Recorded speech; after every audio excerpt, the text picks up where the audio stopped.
In Module 7, we covered prenatal, infant, and early childhood development. Now, in Module 8, we turn our attention to development in adolescence and adulthood. In this first video, however, I'll begin by outlining two major theories that have relevance for development across the entire lifespan. The first theory we'll discuss is Erik Erikson's theory of psychosocial development. Erikson was one of the first researchers to emphasize development throughout the lifespan, not just during childhood. Specifically, Erikson thought that as people progress through life, they face a series of different developmental tasks that people must master before they can progress to the next stage. Erikson believed that each of these developmental tasks revolved around a central conflict that needs to be resolved. In total, Erikson proposed 8 developmental stages, which we'll explore in the following slides.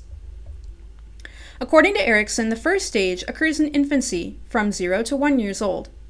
As we discussed in the previous module, infants are pretty helpless at birth. Unable to move much on their own, they're dependent on their caregivers for nearly every need. Thus, Erikson thought that the central conflict at this stage was between trust versus mistrust. Can infants trust that their caregiver will be attentive and responsive to their needs? When caregivers are responsive, infants can learn that the world is a safe, predictable place. In contrast, when caregivers are inattentive or unresponsive, infants may learn the opposite. The next stage in Erikson's model lasts from ages 1 to 3. If you've ever been around a toddler around this age, you've probably heard the phrase, "I can do it myself," at least once or twice, if not dozens of times. Now, with greater motor control than when they were infants, toddlers are beginning to learn that they can control things in their environment. In other words, there really are some tasks that children can do for themselves and don't need to rely on their caregiver for. Thus, Erikson thought that the primary conflict at this age was between autonomy versus shame and doubt. Will children learn to become self-sufficient for small things, like getting dressed and brushing their teeth? If so, they can begin to develop a healthy sense of independence. The next stage lasts during the preschool years, from around ages 3 to 6. At this age, Erikson thought that the primary conflict is between initiative versus guilt. More than simply tying one's own shoes, initiative adds to autonomy the quality of planning and undertaking more complex tasks. By learning to plan and achieve goals, Erikson proposed that children at this stage can develop a healthy sense of self-confidence. In contrast, children who find that their initiatives are stifled or don't work out may develop a sense of guilt. The next stage lasts during the elementary school years, from ages 7 to 11. During this time, schoolwork becomes especially important, as does social comparison. Children may also discover that they have certain special talents. For example, perhaps they're very good at drawing or quick to understand a math problem. According to Erikson, the main conflict at this stage is between industry versus inferiority. Do children generally feel that they are competent and can measure up? Or do they feel as though they're lagging behind? Children who feel that they measure up may develop a sense of pride in their accomplishments, whereas children who do not may doubt their abilities and develop a sense of inferiority. We generally consider adolescence, from around ages 12 to 18, as an important time when people are learning who they are. What kinds of things interest them? What kind of career would they eventually like to pursue? What kind of person do they want to become? Thus, Erikson proposed that at this stage, the conflict is between identity versus role confusion. Early adulthood, from around ages 19 to 29, is often the age when people start looking for a long-term romantic partner to settle down and start a family with. Thus, Erikson proposed that the primary conflict at this stage is between intimacy versus isolation. Although developing friendships and romantic interests can certainly be a concern during adolescence too, Erikson believed that people first need to develop a strong sense of self before they can experience intimacy with others. Middle adulthood lasts from roughly ages 30 to 64. At this stage, Erikson proposed that the primary conflict is between a sense of generativity versus stagnation. People in middle adulthood are concerned with finding their life's work, both in terms of their actual jobs as well as in other types of social activities, such as volunteering or raising a family. People who do not master this developmental task may experience a sense of stagnation, that is, feeling unproductive and unconnected with others. Finally, the last stage in Erikson's model is late adulthood, which lasts from age 65 to the end of life. Erikson proposed that the main conflict at this stage is between integrity versus despair. At this age, people are more than halfway through their lives and generally finished with many of life's main tasks, such as pursuing a career or raising a family. No longer looking ahead, people in this stage of life are instead reflecting back on the lives they've lived. Do they have regrets about what they could or should have done? Or do they look back on their life with pride, feeling that it has not been wasted? Another major theory that is especially important in childhood, but that has relevance for the entire lifespan, is attachment theory. Attachment theory was originally developed by John Bowlby along with his student Mary Ainsworth. Like Erikson, Bowlby believed that developing trust in one's caregiver was a central concern for infants and young children. More specifically, Bowlby argued that children need to learn that they can use their caregiver as what he called a secure base, that is, as a reliable source of care and comfort. Children who have learned to use their caregiver as a secure base will be comfortable exploring the world because they know they can return to the secure base if needed, just like a ship knows it can always return to a safe harbor if the seas get rough. If children are good at using their caregiver as a secure base, Bowlby termed them as being securely attached. In contrast, children who have not learned to use their caregiver as a secure base have an insecure attachment. Mary Ainsworth, Bowlby's student, further developed and tested these ideas using a paradigm that she termed the strange situation.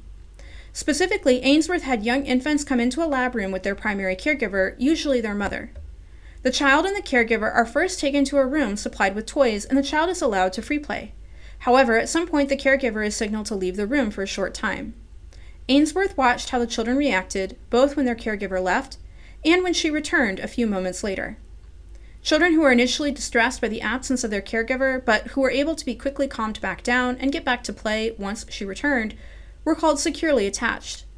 This was the most commonly observed type of attachment style, with roughly 2/3 of children falling into this category. Ainsworth also observed two different types of insecure attachment. In one type of insecure attachment, called anxious attachment, children were highly distressed when the caregiver left and continued to be highly distressed and unable to be calmed back down even after she returned. Attachment theory proposes that this type of attachment style might form if caregivers are inconsistent, that is, sometimes being attentive and responsive while other times not being so. The child's obvious distress is therefore a reactive attempt to try and keep the caregiver close by and attentive. In the second type of insecure attachment, called avoidant attachment, the child shows little distress when the caregiver leaves and appears indifferent upon her return. However, although the child may show little outward signs of distress, physiological measures such as heart rate may indicate that the child is in fact upset, just not showing it outwardly. Attachment theory proposes that this type of attachment style might form when a caregiver is consistently inattentive, and thus the child learns that he cannot depend on his caregiver and instead must rely on himself. For a video showing a version of the strange situation experiment and how children with different attachment styles behaved, you can check out the supplemental video on Canvas. Although caregivers are certainly important in shaping their child's attachment style, later research has shown that other factors, such as genetics, might play a role too. In other words, a secure or insecure attachment style may not solely be the result of the caregiver's behavior. Attachment forms early on in childhood, but it has relevance for adult relationships as well.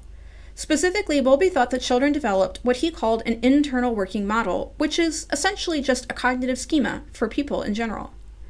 Children who have developed a secure attachment to their parents may develop a schema of people in general as being safe and trustworthy, and may therefore have an easier time enjoying close relationships with others in adulthood. Specifically, adults with a more secure attachment style will find it relatively easier to trust others and be vulnerable with them without being overprotective or clingy.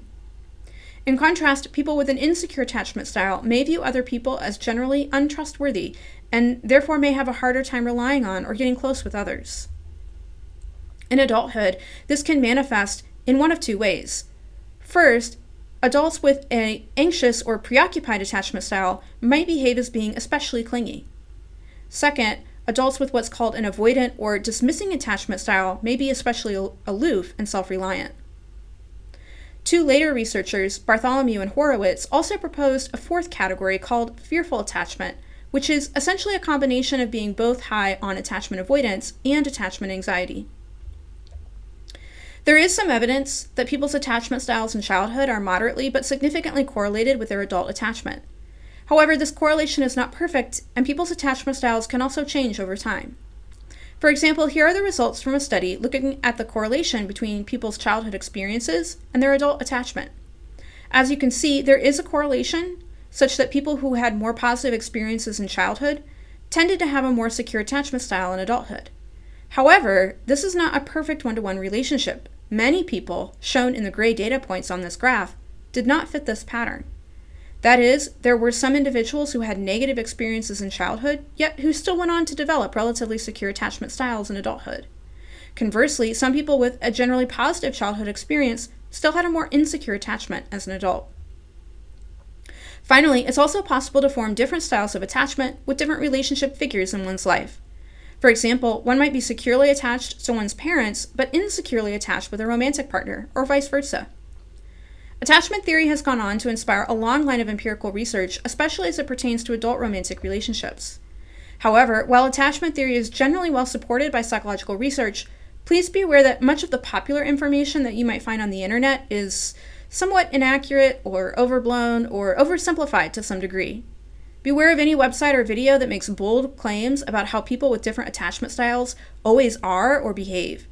While there are certainly things that can be true on average, each person and each situation is unique. Please do not, quote-unquote, diagnose yourself or other family members without consulting a trained psychologist. For a trusted source, I would recommend checking out Chris Fraley's website, which I've linked on this slide. He's a social psychologist who studies attachment, and his website has many resources that you can check out if you're interested in learning more. In this video, we covered two major theories relevant for development across the lifespan: Erikson's theory of psychosocial development and attachment theory. For the exam, you should be able to describe each of Erikson's 8 developmental stages and the key conflict at each stage, define secure base, describe Mary Ainsworth's strange situation study, describe each of the 3 different attachment styles that she observed, secure, anxious, and avoidant, and explain how childhood attachment might be relevant for adult relationships.